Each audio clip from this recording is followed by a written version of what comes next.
to organize a committee on reconciliation, no? Not just for this case, pero for all cases involving congressmen as complainant and as respondent. So dahil this falls into that category, siguro they will include this, no, under the jurisdiction of the subcommittee on reconciliation. So yun. So dahil nag-create ng committee, then they passed on this case to the committee. I guess there will first be an effort to reconcile, no? So nandun sila. Pinangunahan ko na sila. Sinabi ko, there is no reconciliation because this is not a personal grievance. Hindi naman sa akin ang insulto. Ang insulto is to the institution. So yun, I don't know when the subcommittee will take cognizance of this, but I have put everybody on notice that this is not a personal grievance on my part. So there is no reconciliation that is necessary or even possible. No? Sir, given that, magkakaroon pa rin ng day when you and Kong Barzaga will face each other in the subcom, the reconciliation subcom? Well, not in the subcommittee kasi I'm not willing to I'm going to decline, no, the process of reconciliation because again, as I said, it is not a personal grievance, no. So he has done damage and injury to the house as an institution, not to me personally. So no, I don't think I will. I will definitely decline the reconciliation. I mean, I know the other complainants will do that as well. So sir, the next step is what?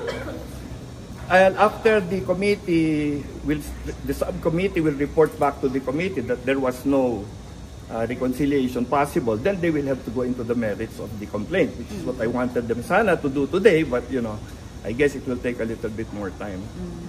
So mukhang pagbalik pa ulit, sir, o magkakaroon ba tayo ng mga special meetings? Parang pagbalik ng rinig ko kanina eh. So, and anyway, I think since they have already prior notice from me that we are going to decline the invitation for reconciliation anyway, sana ituloy na nila sa merits of the case, no? But because we are going on recess, I guess there will be another delay.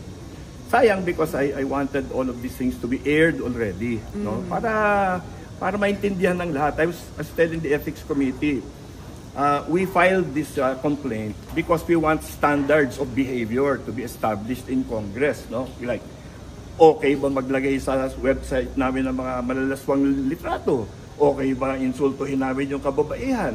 Okay ba sabihin namin sa mga kabataan na pag mag-congressman na kayo para yumaman kayo? Tama ba yun? So if this is something that is acceptable behavior for a congressman, I want the ethics committee to rule on it, no? Because ako tingin ko that is definitely should be not prohibited, di ba? Should be prohibited. Sir, Kong Barzaga in an interview earlier said, first, he's not open to reconciliation also, and second, he believes he did not do anything wrong. Your reaction? Well, we should remind him about the standards of human behavior, no? He does not believe he did anything wrong because obviously his standards are much lower than the average person. So I think maybe he should be given a lesson by the ethics committee that that kind of behavior is not desirable, it is not acceptable, especially if you are a member of the House of Representatives. Sir, you mentioned human behavior, but aren't members of the House of Representatives set to a higher standard? Yes, absolutely. You know, he actually answered our complaint. No? His lawyer answered our complaint, and we made a reply to his reply because they were citing, freedom of expression and all of those things. No? And we said, no, we are not filing this complaint because he has committed any crime. We are filing this complaint because he has violated the rules of the House. Yeah. So, yeah, the standards of behavior of a congressman are higher than an average person, no? Because you carry responsibility, you represent your district, you're supposed to be, giving value to the trust that was given you by your constituents.